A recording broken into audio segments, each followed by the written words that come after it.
yeah, nothing really compares to it. It's when the conditions are flawless and the, the winds are blowing offshore, and it has a sense of like there's a little chill in the air, and the winds are coming from the mountains and valleys, and you see the lines, and the you hear the coconut trees, and it's just like really heavenly. It's definitely a piece of heaven, and it goes both ways. When the winds churn onshore, you can smell the salt and sea breeze, and that's just as special because a lot of times when that happens, if we're on an island, one side of the island is going off. So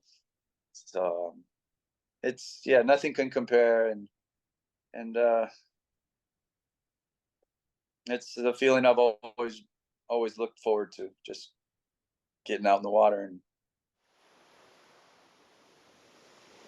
being at peace.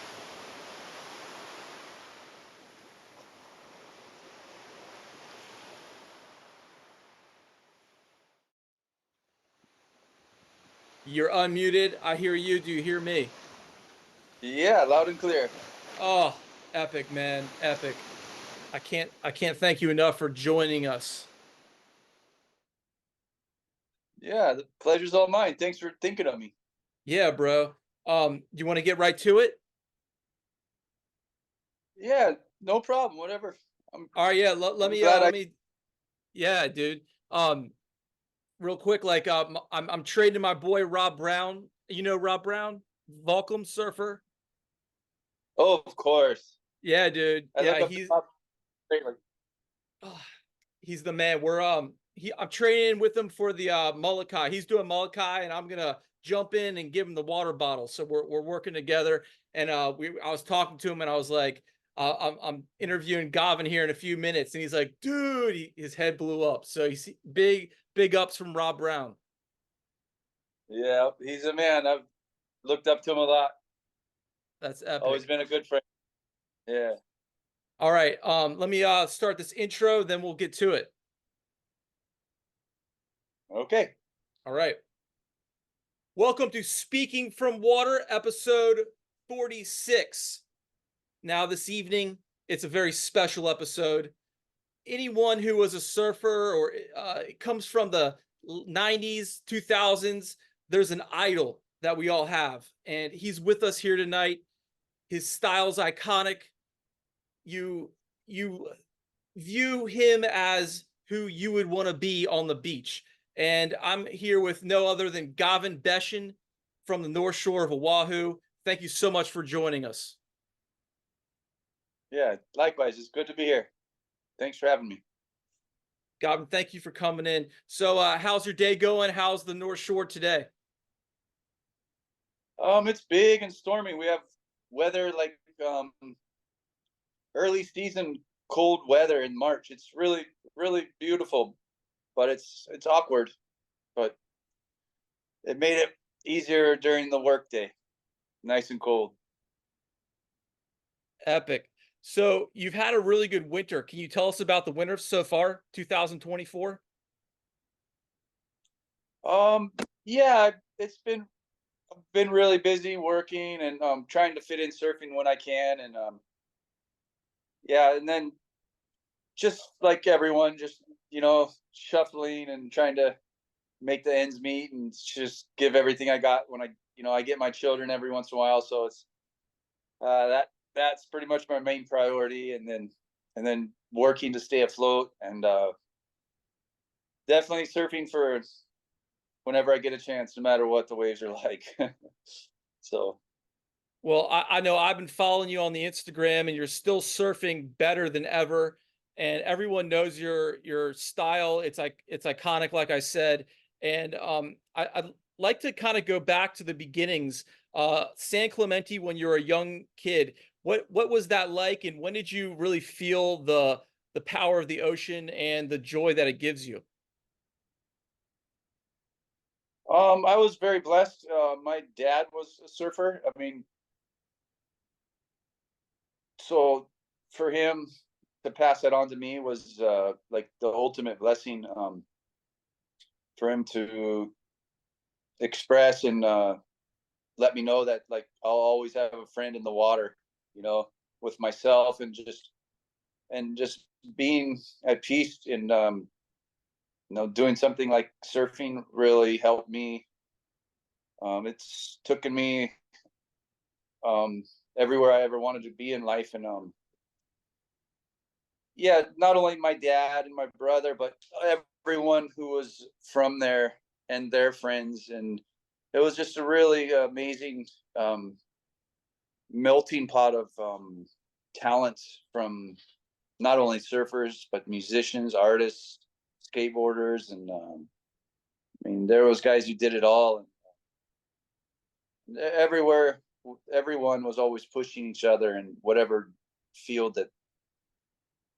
that they loved to do. So being from San Clemente was a very, very lucky time, and I was blessed to have my folks support me and let me choose that path, you know. So And you're speaking late 80s, early 90s, and this was such a pivotal moment for surfing and the counterculture of skateboarding and the music.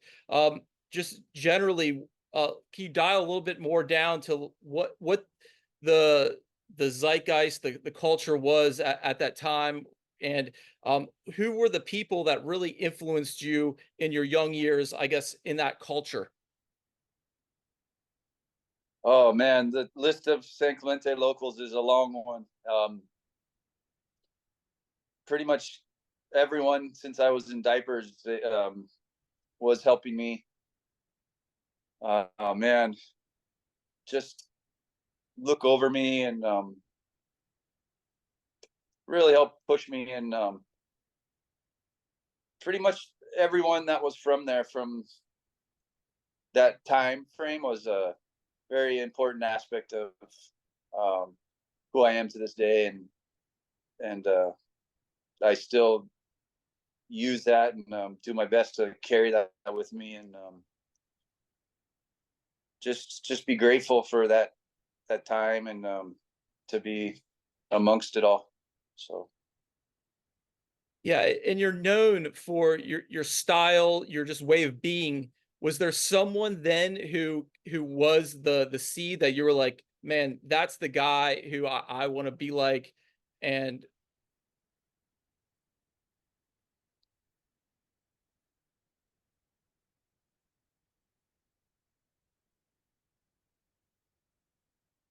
yeah, well, can you hear me? yep, yep, Okay. Well, there was such an eclectic group of people, from competitive surfers to guys like who were just underground rippers, and I pretty much acquired inspiration from like everyone that was surfing. Everyone had such a unique outlook, and some were competitive, and some were free surfers, and some were, we had a lot of guys who like to surf bigger waves from our town too, and that those guys all drove me. And we had from the longboarding um, uncles like the Baxter family, and all the McNulty's, the list goes on, like Mike Parsons, and there was just an endless McNulty's, all the brothers. It was like very family orientated, and I was blessed. When I was even when I was 10, they were still um, all real supportive, and and not supportive in like trying to be someone, just more supportive in like just having fun, and you know and getting better, and progressing. And that era definitely was a incredible recipe for inspiration. and you were in contests for a good period of your early career uh, with your brother. How was that? And was that just like what you had to do to go into more of a professional setting with surfing? And can you speak to contest surfing just maybe in general? Yeah, of course. Back then, the roads to being a professional, that there wasn't the free surfing as much outlets. So I never did good in contests, but I was blessed to have my dad support me and take me to kids contests. You know, the WSA, and and yeah, it was a real good eye opener, and it really introduced me to a lot of good uh, friends up and down the coast. I mean, I was blessed to have at the age of 10 from from Hawaii to Santa Cruz all the way to the coast, and you know they are still some really good friends to this day, and I've been blessed that maybe I didn't do so good in contests, but it it brought me to and led me to a lot of very good friends, and I think as a competitive surfer, you after you lose a lot, you start to question like why or what's this for.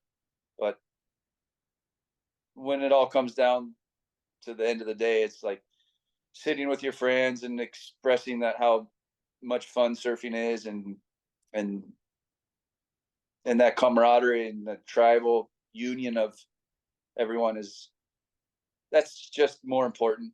And of course, winning is good too. It helps you get by, and it's fuel on the fire. But you gotta use the losing as fuel as on the fire as well. That's for sure. You can't give it up. Yeah, like I got to tell you, you might not remember this, but I know you definitely don't remember this, but I do. I was 21 years old. You had just done this contest in Newcastle, and the party was going on at the Great Northern, and I ran into you, and I was like, man, Gavin Beschen, we kicked it, man, and like you were the nicest guy ever. And I just want to say, like, that sums up really just your giving personality and beach lifestyle. And when I say like every surfer wanted, like in my college when we were growing up, like wanted to be like you, it was you had this beach style um, love that you radiated. And I'm wondering, do you is this something that's just part of you, or did you learn this from the ocean? And I guess speak to the aloha mantra that you seem to radiate. It's I think I do my best to like cultivate it, because a lot of days, you're you don't feel like you're radiating it, and you're just like days after work and stuff. It's like when you go out and surf, you just you don't always feel like you're radiating the aloha, because you just want to catch some waves, call it a day. So it's a cultivation of, I think, you gotta the mantra is like you gotta cultivate it, and really have put your faith in it, that acknowledging that everyone's got something going on somewhere down the line is, and just to be grateful. And you got to definitely work at like keeping your positivity, because the reverse is a lot the reversal of positive is a way easier to fall down that rabbit hole than trying to pick yourself up and stay grounded, and keep you know keep that positive aloha thriving. So Would you say time in the water nurtures that feeling, that emotion? as a surfer, there's no better um spiritual sort of awakening, because it as a part of as it being a part of your soul and what you love. If you disregard it, then you won't feel the same. Everyone who loves to surf and they don't, it's you know it's the best medicine that you can give, from either a beginner or someone who's been doing all their life, just to get them up and take them to the beach and surf. And after the experience of surfing and um, coming back to the beach and, sharing that energy, because pretty much it's really contagious, like when someone's excited. And sometimes nowadays I get the contagiousness of that excited. And this comes from my son and watching him. And that's what really keeps me going. If I'm too tired or worked out, and I can just sit on that shore break and watch my boy and his friends surf, and it's just like nothing brings me more happiness and closer. It's a spiritual thing too, just knowing that he's got a friend with that ocean. And that's what I really like to see. That's so beautiful. And uh, how is he enjoying surfing, and how have you engaged surfing to him as a youngster? A lot of parents, they might force their kids into surfing. What was kind of your take as a father, bringing surfing to your son, being such a famous surfer yourself? Yeah, like with my son and my daughter, our number one rule is, when I ask how we're you going to surf, it's like it's defensively. So we're going to be on defense with the people in the water and the lineups. And I don't necessarily need him to be a competitive surfer or the best in the world, but I just want him to really enjoy it personally within him.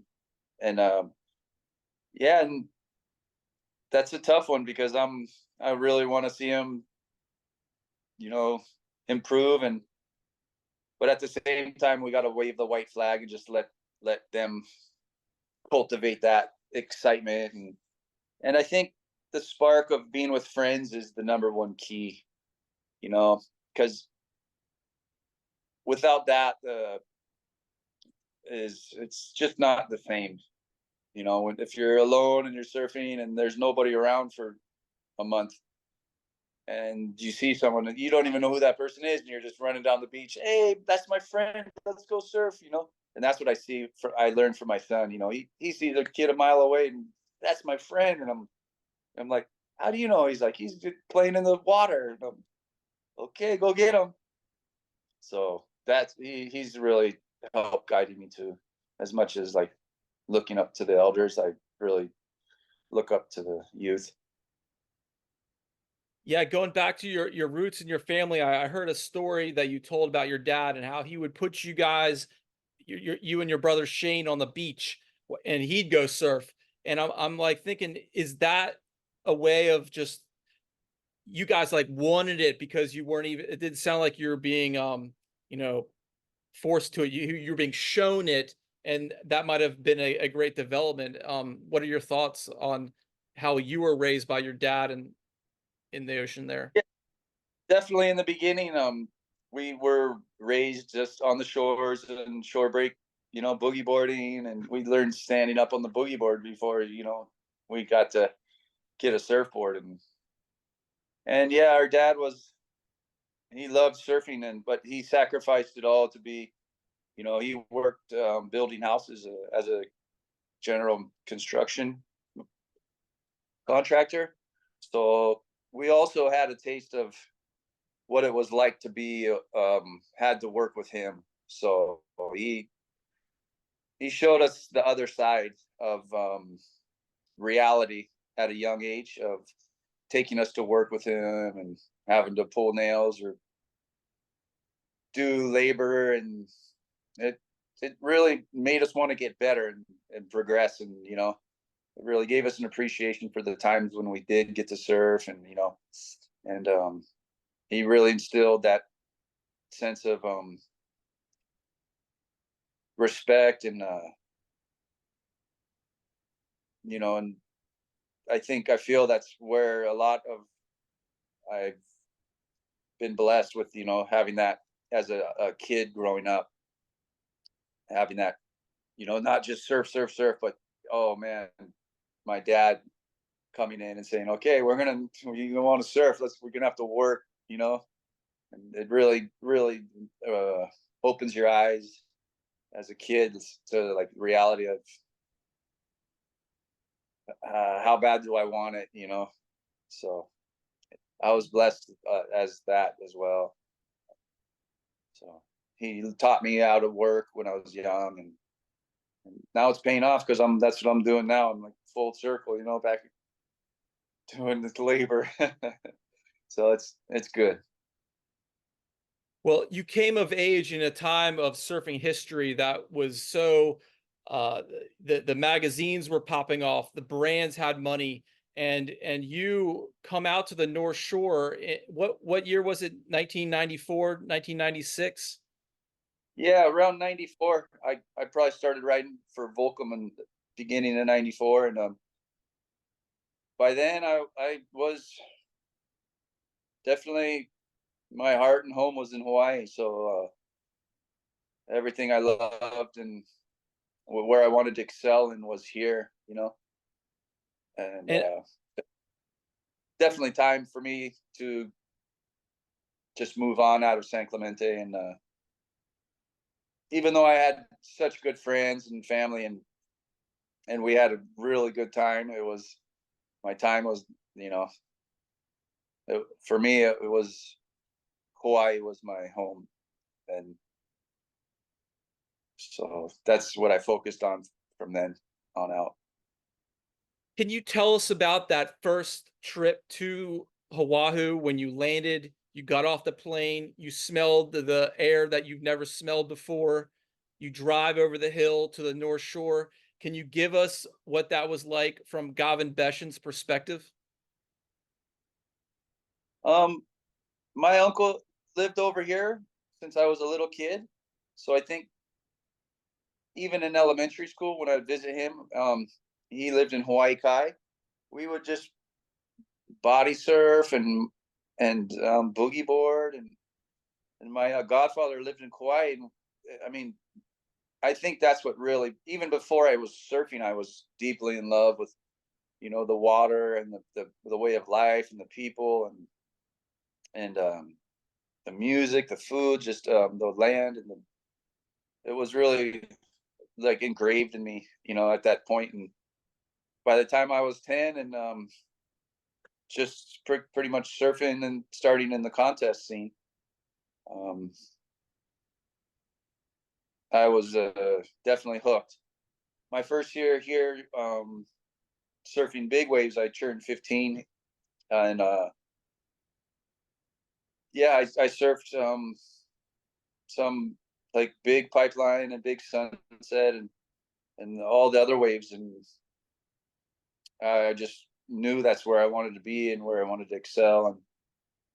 And but when I went home, I ended up breaking my leg, and I wasn't surfing like pretty much the whole year of when I was 16. So I think that really changed my outlook of competitive surfing and what I wanted to do and why, because I just wanted to surf, you know.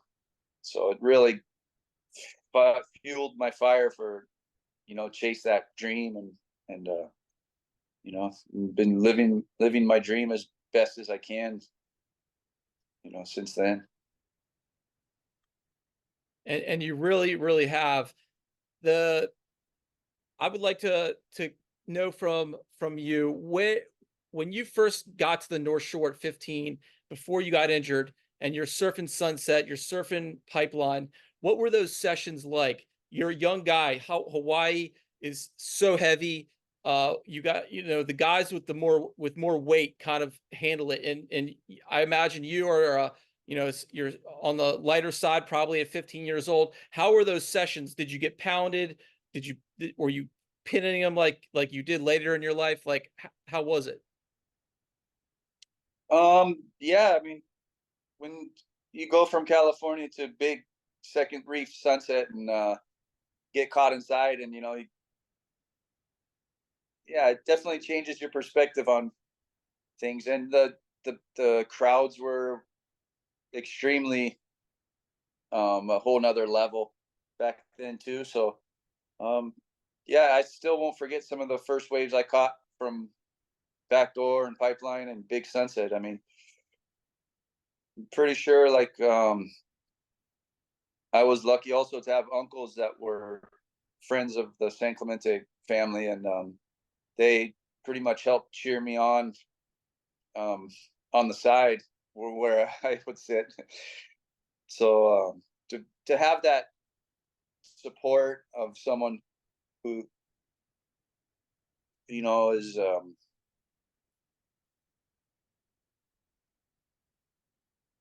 who knows what they're doing, and them showing you the path and how to just be yourself. And I was lucky to have that as well when I first came here. So besides my brother, I had a lot of very, very lucky people showing me and helping me, and yeah, I just try to always utilize their knowledge and take that with me everywhere I go. Do you remember the best wave from that year? Does it come to your mind? Do you have an image of that? And where were you? Yeah, my best first wave at Backdoor, Michael Ho gave me, and then yeah, the best big waves at Second Reef Pipeline. I don't even know if Liam remembers, but he gave me one of the best waves that I ever got. When I was just like, you know, 6, 17, and then I had Derek. Those all these guys, they've been such. The list goes on. I mean, from each spot, there's been such uh, a good support and understanding.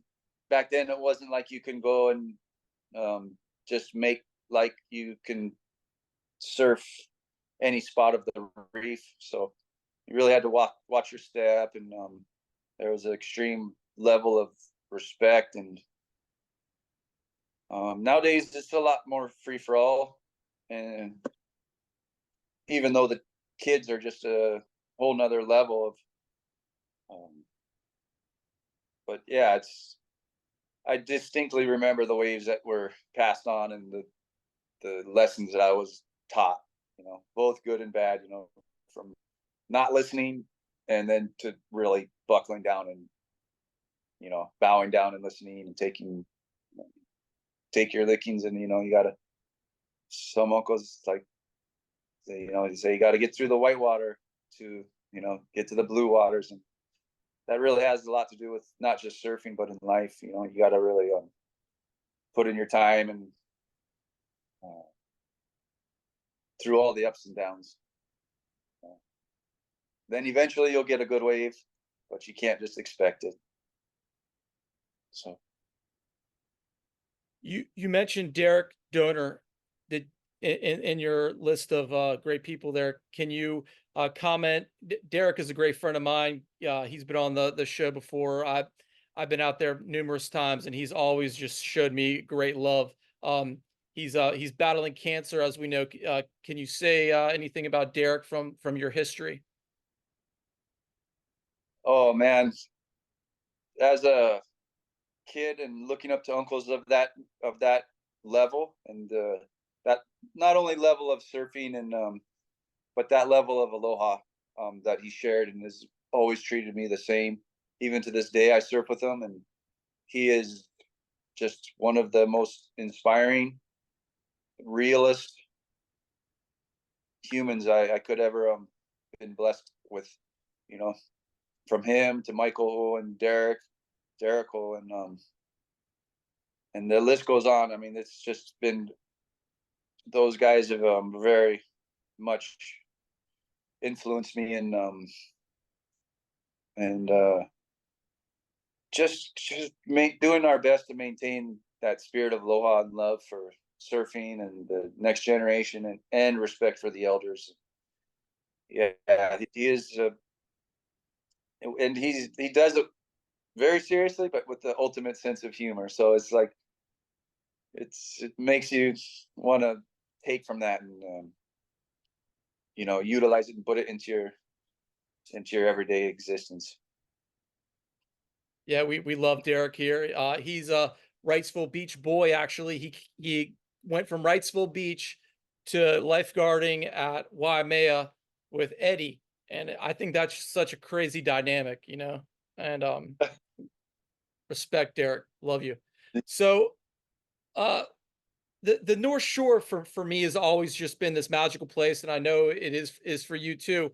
Um, for those who don't know about the North Shore and don't really understand, I guess, because this is a water show, not everyone might be a surfer. Can you kind of describe the smell, the aesthetic of the walk to the beach? Maybe you're going out at Rocky Point, like I've seen you do before in the past, and what that trip's like, and how that feels. Um,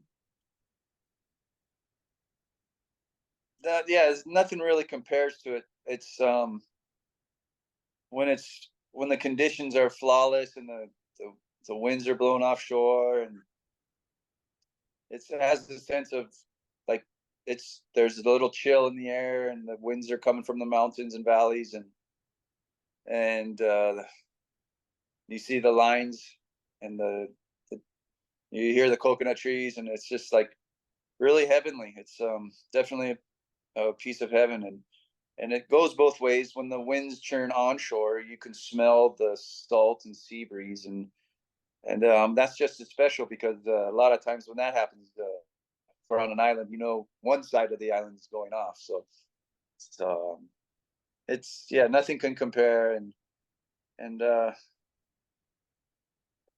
it's the feeling I've always looked forward to, just getting out in the water and being at peace. And when the North Shore is going off, what kind of is your go-to spot that you're like, all right, I'm checking that first, or I'm going out there first? Um, with all the varieties of waves here, I mean, there are usually a certain direction and lineup. So I mean, waves that you'll be able to recognize as the more quality wave of that time frame, or those conditions and the swells. So you usually try to see what the swells are doing, and but I like all the waves from VLAN to Haliva, and so I'll really just kind of see what calls me. It's like you gotta be, when sometimes you might not feel it, but if the ocean's inviting you, you want to look for that inviting type of waves. Like for me, if I see the waves of like pipeline and backdoor and off the walls, and that just it won't take much for it to either say, oh, maybe not today, or yes, it's worth it. Go out there and put in our time, and hopefully we can obtain a nice ride and come in safe. And so, but that sunset and all the waves are so magical. So you just it happens really quick. So you want to be aware of where it's happening, because you'll blink your eye and you'll be like, where was this? And they'll be like, oh, that was a sandbar. And you'll just be like, and it changes so quick. So you really want to stay on top of it.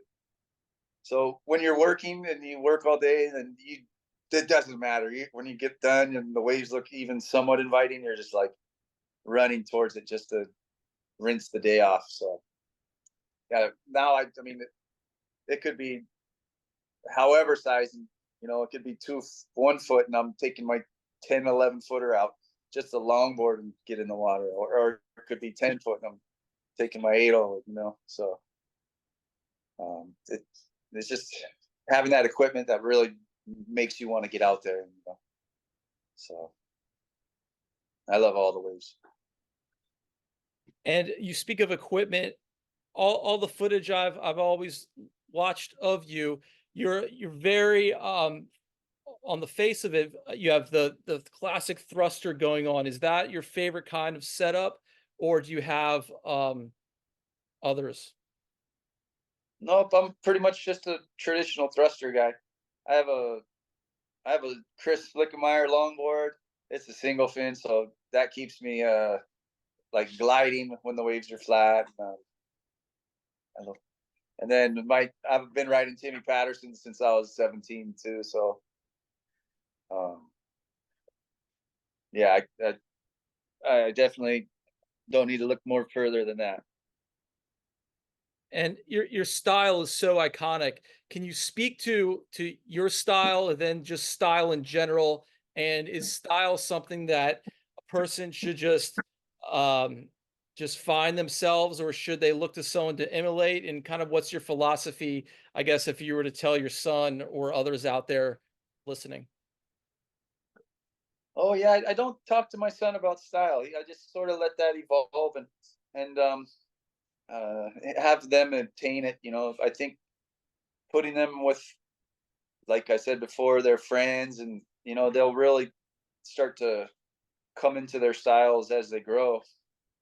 I mean, when we're starting from when we make our growth spurts, and there's so many things that have an effect on your style as you go from a younger kid, say 10 to 15, and then even from 15 to 20, these kids are um, huge now. They're all training, and so I think that evolves as you grow and you look to others as influential people, and the broader the influence, and the more you can narrow in on what you like and how you want to hold yourself. I think that comes with age, and but it's good seeing, you know, the first styles that comes out of the kid. You know, it's like, oh, and then you'll see it evolve, and they'll kind of grow into it. So but it's something I don't like to push, you know, because I think everyone's style is so unique. You know, you can, as a surfer, you really are able to hone in on someone, and if you're sitting with someone who doesn't surf, they'll be like, "How do you know that that's person?" And you just be like, "Ah, you could just tell." And just by the way they paddle, sometimes, you know, or it's uh, it's all relative, and you know, just finding your own thing that makes you happy, and just, yeah, doing your thing. Well, your off the top carve is so iconic, and you could it's you from a mile away in any footage if you're looking down the beach. And I personally love it, man. Like, respect. Thank you. Yeah, bro. Like, so when Gavin Beschen is going down the wave, what's going through your mind? Like, do you already have a preconceived notion of what you're going to do? Or I guess the heart of my question is flow. And when you're in a flow state, what does that feel like? What does that look like? And what is your brain doing? I guess it just is like a form of surrender, surrendering to what the wave has to offer, and surrendering to our equipment and our, you know, maybe our state of how sore we are. Like, oh, you know, you realize real fast your weak links when you try to go surf. It's a rude awakening. If you know, it'll let you know real fast where your weak links are, and but obtaining that flow, I guess, would just come with just really trying to be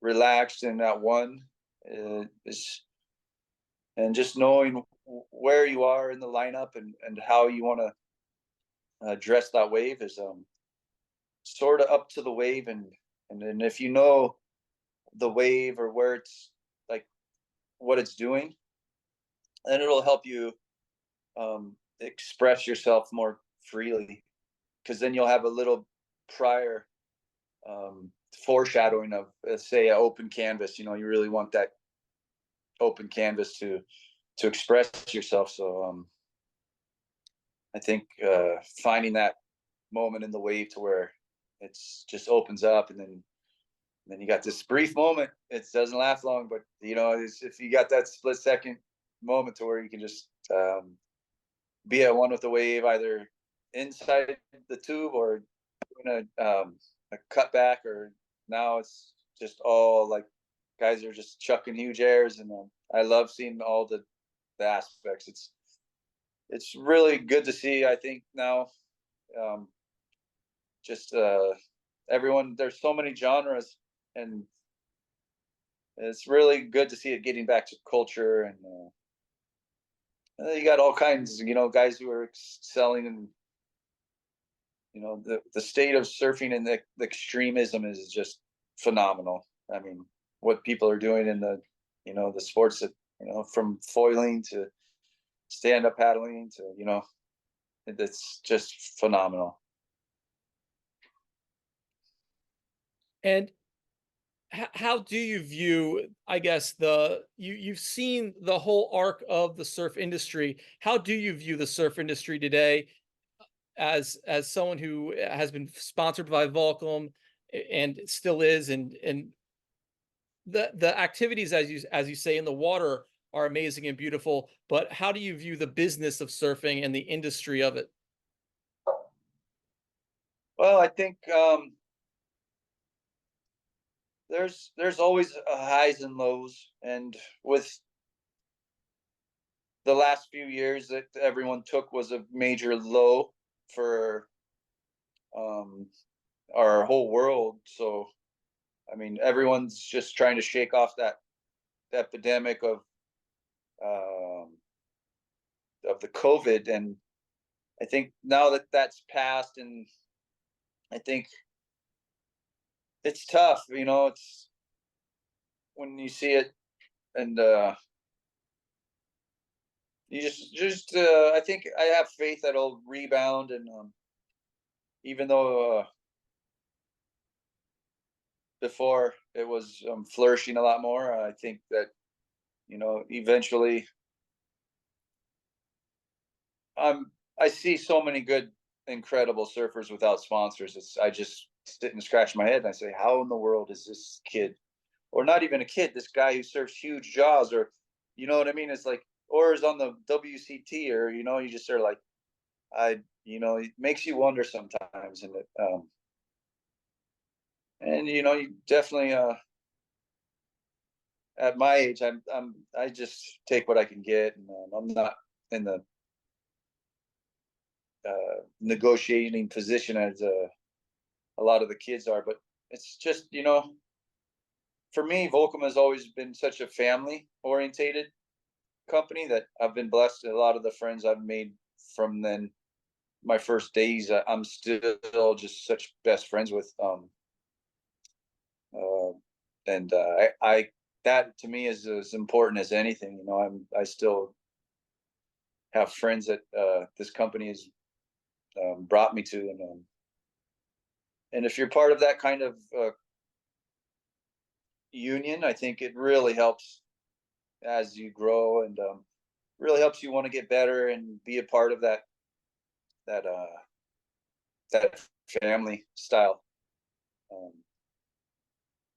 so I think that's what a lot of people are doing. If they're not making their own companies, they're, you know, really trying to get people who are good and good together as a team. And yeah, I really like that aspect of, you know, the industry is tough, you know, but you know, you just got to keep surfing no matter what. I think, you know, finding that love.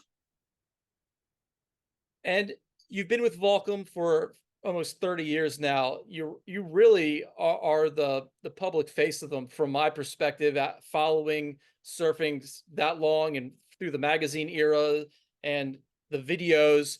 And just shouts out to the Volcom team here in Wrightsville Beach. I got a board right there, Jonathan Mitchner's board. I bought off him for my son Dax, who's he's 9 years old. And like any other company, I would have scratched that sticker right off. But like Volcom holds this aura of core, and the aesthetic of art that surrounds it is so unique. While I'm at it, shouts out Mark Yonkers, Rob Brown.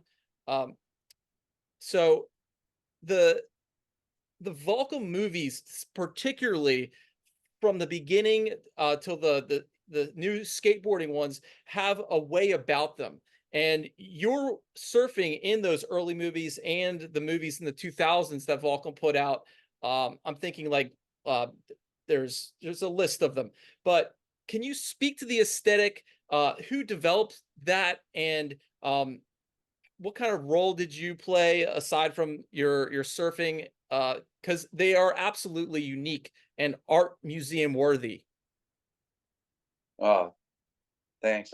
I feel like I've put all my faith and trust in what they do. And in the beginning, with Richard Wolcott and Troy, I mean, they were such hardcore surfers.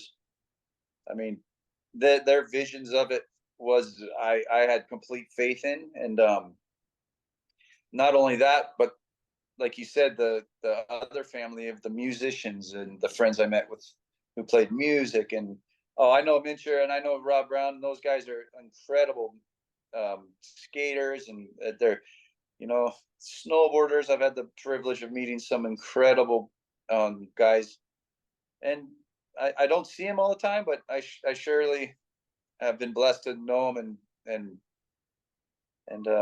it's always been really good like that. The family orientation of the gathering of the individuals is I think, yeah, they really encouraged you to be yourself.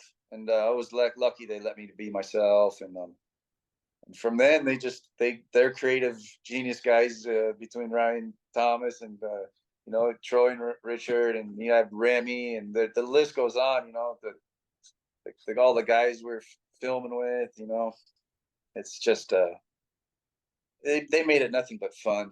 If you called it work, and then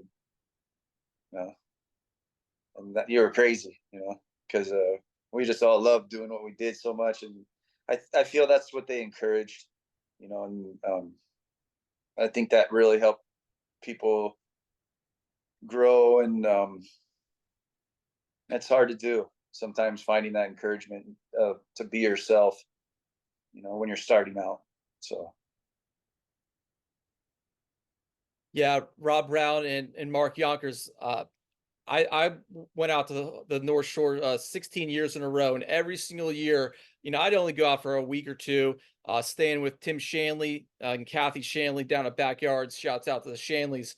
And yeah. every single year, the boys from Riceville Beach would be posting up at Pipeline, surfing for months, and it was very inspiring. And I was telling you at the start of this podcast, I was on the phone with Rob, and he's like, Gavin, I would come in from Pipe, and he'd be drinking a beer, and he'd go and get a cup, and then split the beer with me and at the Volcom house, and the camaraderie, and he the camaraderie of the Volcom house is a magical thing in itself.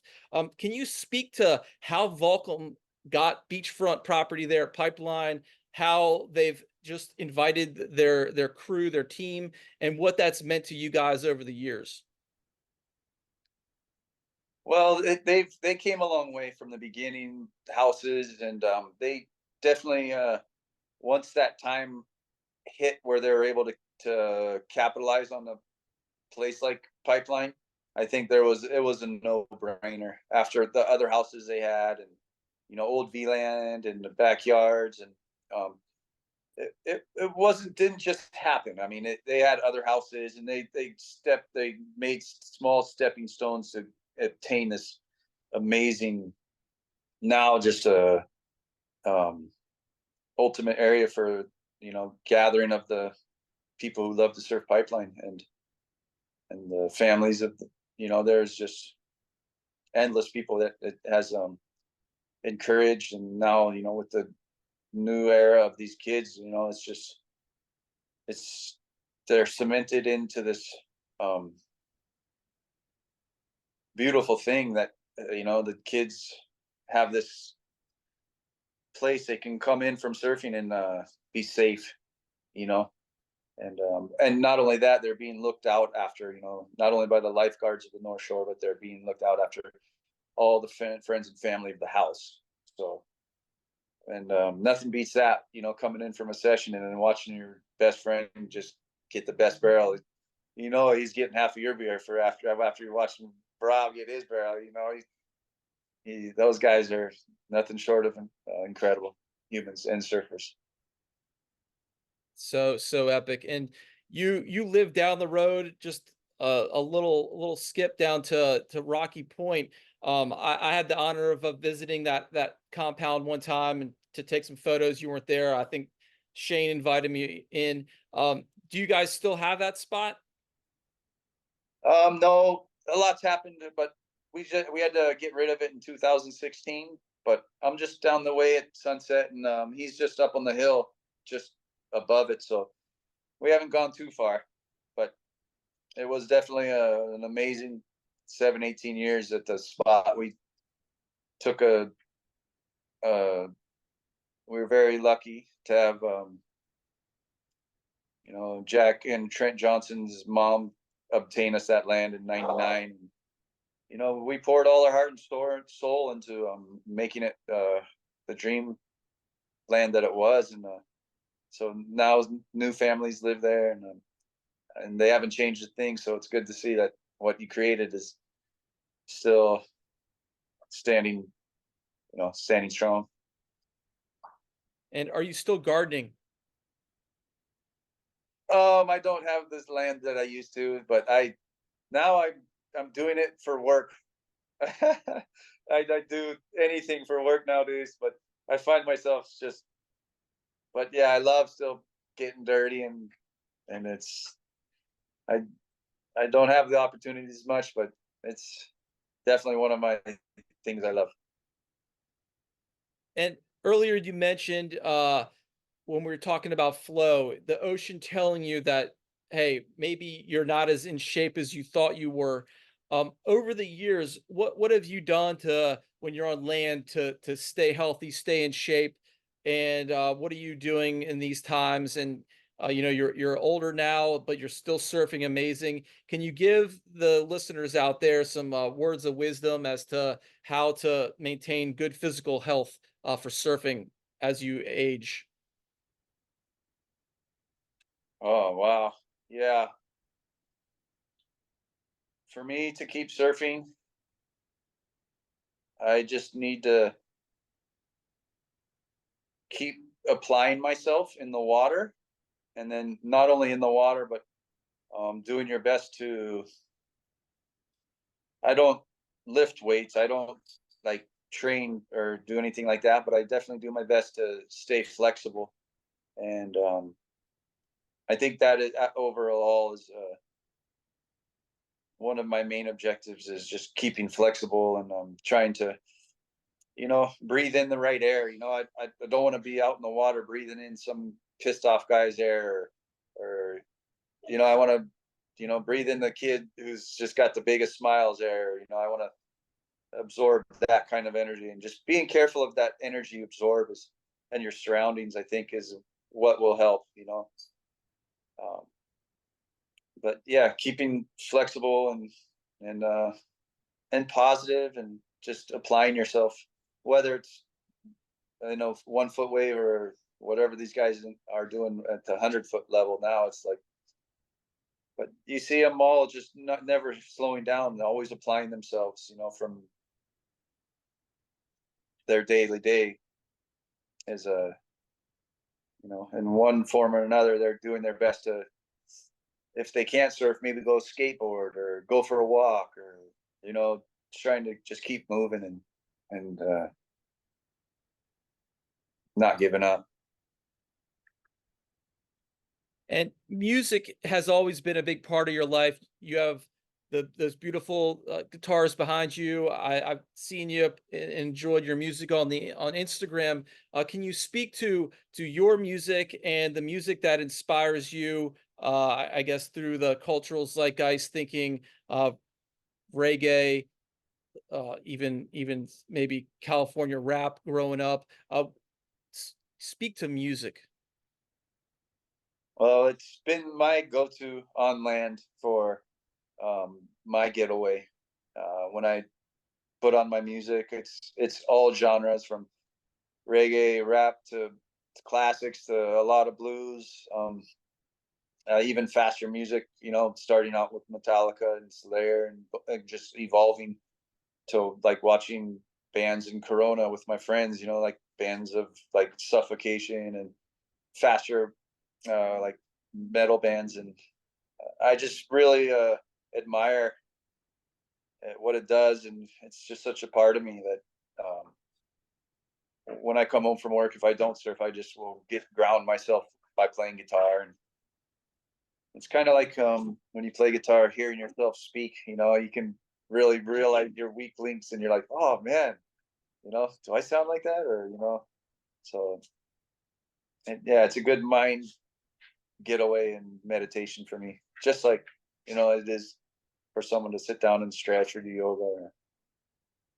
So that, and you know, art. I like to paint and do doodles, and you know that really helps me too.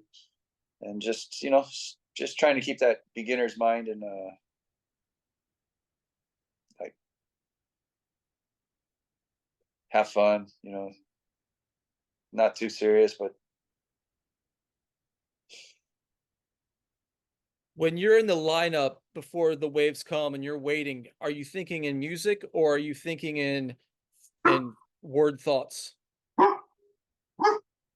majority of the time, I'm definitely doing my best to have a song stuck in my head. I yeah, you do your best to keep away from the thoughts of your mind in your brain. You'd rather have some positive song on repeat, you know, that you like to keep some flow and a rhythm, and then having music is definitely that for me in my head. Well, Gavin, you have just enlightened us to the core this evening and your afternoon in Hawaii. I'll let you go here in a second, but before we go, I would really like to know, in your mind's eye, what do you have the perfect wave that has happened to you, or has there been so many? And do you have one that comes to mind by any chance? And was it in Hawaii or was it maybe somewhere else? um, it's crazy. I've had some of the most amazing life changing waves throughout my career as a surfer, and I think it's always like I want to get better. I'm still waiting for that. You know, you know, I have had a lot of fun waves, and but it's like I still want to improve. I still want to get better, and you know, I'm still looking for another level of a perfect ride, and you know, whether it's on my longboard or it's on my guns. But I think having those little baby steps at getting all these waves, I one you know, it helps you obtain to the next level. I mean, so me practicing on my longboard will really help me in the future as I'm waiting for to get my next tube. And but yeah, I think you have memorable waves that you carry with you in your life, and you might have gotten better ones, but they've just been pivotal times. And you know, a wave will come to you, and they'll be special in certain times, and you know, it's nothing is better than that.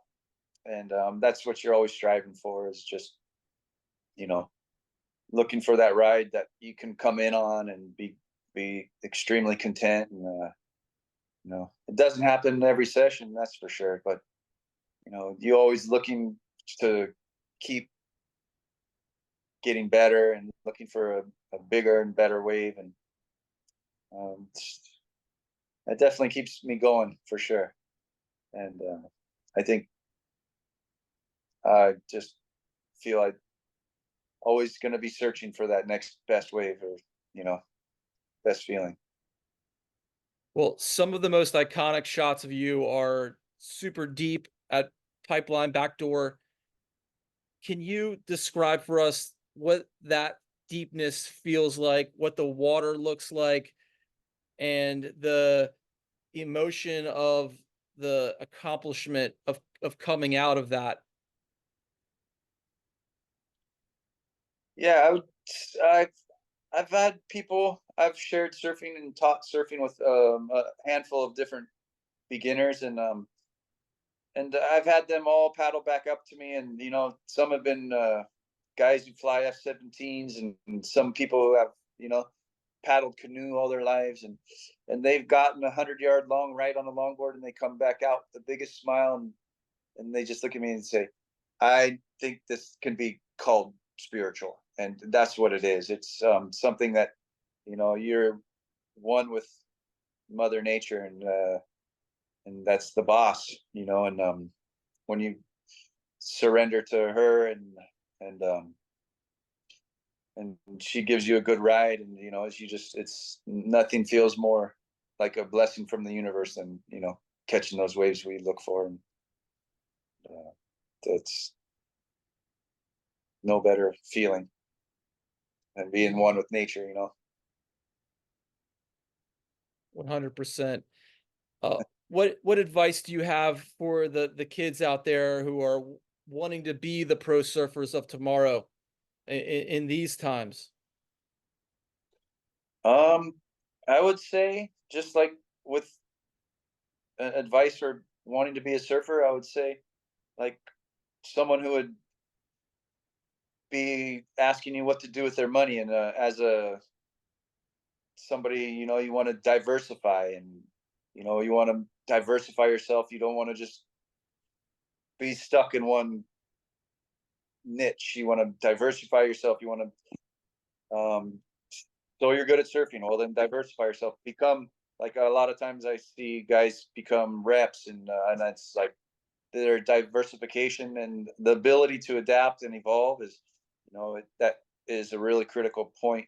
So um don't put everything else down for surfing. Just you know make sure it's a important, fills up your necessity of, that way when you go to sleep at night, you're not haunted by not surfing. you know but having other goals and other ambitions and other things that keep you um excited and thriving and wishing to get better at, I would say, just keep diversifying, and then it'll lead you to where you want to be.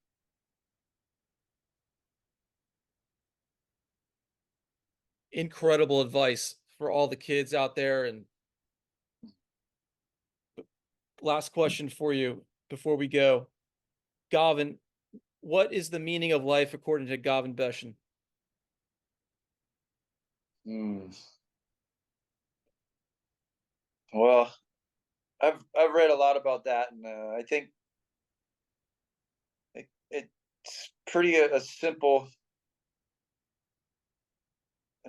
mantra, or something you want to live,